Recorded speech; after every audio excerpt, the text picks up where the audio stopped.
किसी गांव में एक बड़ा जमींदार रहता था। खुदा ने इसे बहुत सी जमीन, बड़े बड़े मकान और बाग दिए थे, जहां हर किस्म के फल अपने अपने मौसम में पैदा होते थे। गाय और भैंसों के अलावा इसके पास एक अच्छी किस्म का बैल और अरबी गधा भी था। बैल से खेतों में हल चलाने का काम लिया जाता और गधे पर सवार होकर जमींदार उधर उधर सैर को निकल जाता। एक बार उसके पास कहीं से घूमता फिरता एक फकीर निकल आया। जमींदार एक रहमदिल आदमी था। इसने फकीर को अपने हाथ ठहराया, इसके खाने पीने और आराम से रहने का बहुत अच्छा इंतजाम किया।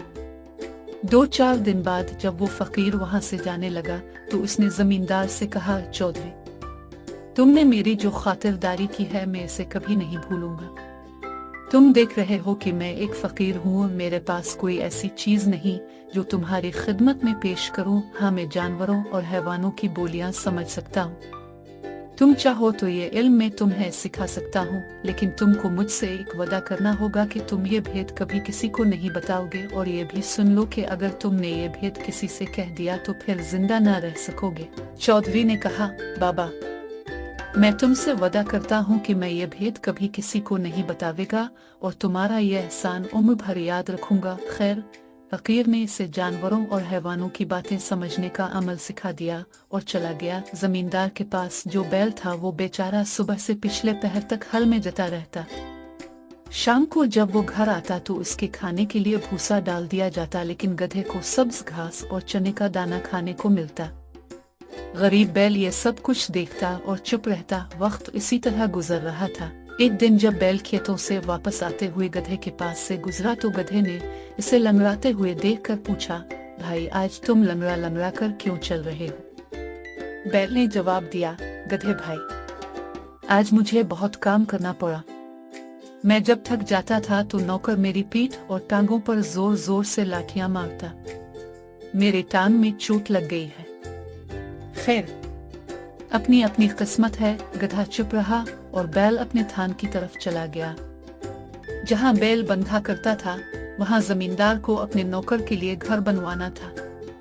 कुछ दिनों के बाद जमींदार ने बैल के लिए भी गधे के पास ही खुरली बनवा दी। जब दोनों को वक्त मिलता एक दूसरे से बातें भी कर लेते। एक रोज बैल को उदास और खामोश देखकर गधे ने इससे पूछा, बैल भाई, क्या बात है? आज तुम चुप चुप क्यों हो? कोई बात ही करो। बैल ने कहा, गधे भाई, क्या बात करूं? आज फिर बड़ी लाठियां पड़ी हैं। गधा कहने लगा, बैल भाई, सच जानो तुम्हारी जो दुर्गत बनती है वो देखकर मुझे बहुत दुख होता है, लेकिन मुझे अफसोस है कि मैं तुम्हारा दुख बांट नहीं सकता। बैल बोला, गधे भाई, तुमने सच कहा। दुख तो कोई किसी का नहीं बांट सकता, लेकिन तुम कुछ मशवरा तो दो कि इस मुसीबत से मेरी जान कैसे छूटेगी, और नहीं तो 2-4 दिन ही आराम कर लूं। गधे ने कहा, एक तरकीब मेरी समझ में आई है। इस पर अमल करोगे तो 5-7 रोज के लिए तो बच जाओगे। कहो तो बतावे। बैल बोला, नेकी और पूछ। बताओ, क्या तरकीब है? गधे ने बताया, तुम ये करो कि जब हल वाला तुम्हें हल में जोतने के लिए लेने आए तो तुम आंखें बंद करके खड़े हो जाना। वो तुम्हें खींचे तो तुम 2 कदम चलना और ठहर कर गर्दन डाल देना। फिर भी अगर उसे रहम न आए और खेत पर ले ही जाए तो काम न करना और जमीन पर बैठ जाना। कैसा ही मारे पीटे हरगिज ना उठना। गिर पड़ना, फिर वो तुम्हें घर ले आएगा। घर लाकर तुम्हारी आगे चारा डाले तो खाना तो एक तरफ रहा, तुम उसे सूंघना तक नहीं। घास दाना ना खाने से कमजोरी तो जरूर आ जाएगी, मगर कुछ दिन आराम भी मिल जाएगा, क्योंकि बीमार जानवर से कोई मेहनत नहीं लिया करता। लो, ये मुझे एक तरकीब सूझी थी, तुम्हें बता दी। अब तुमको इस पर अमल करने या ना करने का इख्तियार है। इत्तेफाक से जमींदार जो इस वक्त उनके पास से गुजरा तो उसने इन दोनों की बातें सुन ली और मुस्कुराता हुआ उधर से गुजर गया। चारे भूसे का वक्त आ गया था। नौकर ने गधे के मुंह पर दाने का तोबड़ा चढ़ाया और बैल के आगे भी चारा रख दिया। बैल 2-1 मुंह मार कर रह गया। अगले दिन हल वाला बैल को लेने आया तो देखा कि बैल बीमार है, रात को कुछ खाया भी नहीं। नौकर दौड़ा हुआ मालिक के पास गया और कहने लगा, न जाने रात बैल को क्या हुआ। न खाता है न पीता है, और आज मुझे पूरे खेत में हल चलाना है, कहो तो बाग में से दूसरा बैल ले इव। जमींदार ने बैल और गधे की बातें तो सुन ही ली थी। दिल में बहुत हंसा कि गधे ने खूब सबक पढ़ाया है। जमींदार हल वाले से बोला, अच्छा जाता कहाँ है? दूसरा बैल लाने की क्या जरूरत है, गधे को ले जा, हल में लगाकर काम निकाल लो। गधे पर मुसीबत आ गई। पहले तो दिन भर थान पर खड़े खड़े घास खाया करता, अब जो सुबह से हल में जता तो शाम तक सांस लेने की मोहलत न मिली। दम भी मरोड़ गई, डंडे भी पड़े।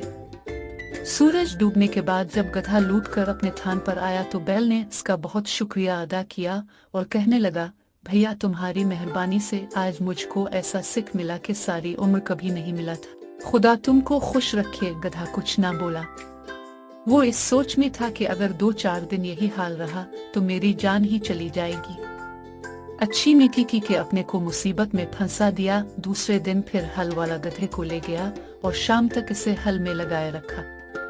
जब गधा थका हारा वापस आया तो बैल ने फिर इसका शुक्रिया अदा किया और खुशामद की बातें करनी चाहिए। गधा कहने लगा, मियाँ उन बातों को रहने दो, आज मैंने मालिक की जुबान से एक ऐसी बुरी खबर सुनी है कि मेरे रूंगटे खड़े हो रहे हैं। खुदा तुमको अपनी हिफाजत में रखी। बैल ने कान खड़े करके पूछा, गधे भाई सुनाओ तो, मेरा तो दिल धड़कने लगा। गधा बोला, क्या सुनाओ है? मालिक हल वाले से कह रहा था कि अगर बैल ज्यादा बीमार हो गया है और उठने के काबिल नहीं रहा तो कसाई को बुलाकर उस पर छुरी फिरवा दो। बैल कसाई के नाम से कांप उठा और कहने लगा, फिर तुम क्या मशवरा देते हो? गधा बोला, मैं तो हर हाल में तुम्हारी भलाई चाहता हूँ। अब मेरा ये मशवरा है कि तुम खड़े हो जाओ, चारा भूसा खाने लगो और सुबह को जब हल वाला आए तो खुशी खुशी उसके साथ जाकर हल में जट जाओ। ये बातें भी जमींदार छुपा हुआ सुन रहा था और दोनों की बातों पर उसे दिल ही दिल में हंसी आ रही थी। जान जाने के डर से बैल ने फिर गधे के मशवरे पर अमल किया। चारे की सारी नानत साफ कर दी और कुलीले करने लगा। सुबह हुई तो जमींदार अपनी बीवी को साथ लिए बैल के थान पर पहुंचा। बैल ने जो अपने मालिक को देखा तो उछलना शुरू कर दिया। इतने में हल वाला भी आ गया। उसने बैल को बिल्कुल तंदुरुस्त पाया। खोल कर ले चला तो वो इस तरह दम हिलाता और अकड़ता हुआ चला कि मालिक को बेइख्तियार हंसी आ गई। बीवी ने पूछा, तुम क्यों हंसे? हंसी की तो कोई बात नहीं। जमींदार ने जवाब दिया, ऐसी ही एक भेद की बात है जो मैंने सुनी और देखी जिस पर मैं हंस पड़ा। बीवी बोली, मुझे भी वो बात बताओ। जमींदार ने कहा, वो बताने की बात नहीं है, अगर बता दूंगा तो मर जाएगा। बीवी बोली, तुम झूठ बोल रहे हो, तुम मुझ पर हंसे थे। जमींदार ने बहुत समझाया कि नेक बख्त, तुझ पर मैं क्यों हंसूंगा, तुझको तो वहम हो गया है। अगर मरने का डर न होता तो जरूर बता देता, मगर वो कब मानने वाली थी। बोली, चाहो मरो, अजियो में पूछ कर ही रहूंगी। जब बीवी किसी तरह नहीं मानी तो जमींदार ने सारे पड़ोसियों को जमा किया और सारा किस्सा सुनाया कि मेरी बीवी एक ऐसी बात के लिए जिद कर रही है जिसे जाहिर करने के बाद में मर जाएगा। लोगों उसकी बीवी को बहुत समझाया और जब वो ना मानी तो अपने घर चले गए। जमींदार लाचार होकर वुजू करने चला गया कि भेद खुलने से पहले 2 नफल पड़े। जमींदार के यहाँ एक मुर्गा और 50 मुर्गियां पली हुई थी और एक कुत्ता भी था। जमींदार ने जाते जाते सुना कि कुत्ता मुर्गे पर बहुत गुस्से हो रहा है कि कम बख्त तो कहाँ मुर्गियों के साथ साथ भागा चला जाता है, हमारे तो आका की जान जाने वाली है। मुर्ग ने पूछा, क्यों भाई, इस पर ऐसी क्या आफत आ पड़ी जो अचानक मरने को तैयार हो गया? कुत्ते ने सारी कहानी मुर्गे को सुना दी। मुर्गे ने जो ये किस्सा सुना तो बहुत हंसा और कहने लगा, हमारा मालिक भी अजीब बेवकूफ आदमी है। बीवी से ऐसा दबना भी किया कि मर जाए और उसकी बात न टले। मुझे देखो, मजाल है जो कोई मुर्गी मेरे सामने सर उठाए।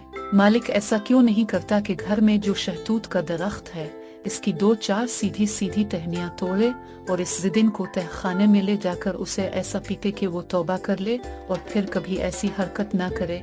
जमींदार ने मुर्ग की ये बात सुनकर शहतूत की टहनियां तोड़े और उन्हें तहखाने में छुपा आया। बीवी बोली, लो अब वुजू भी कर आए, अब बताओ।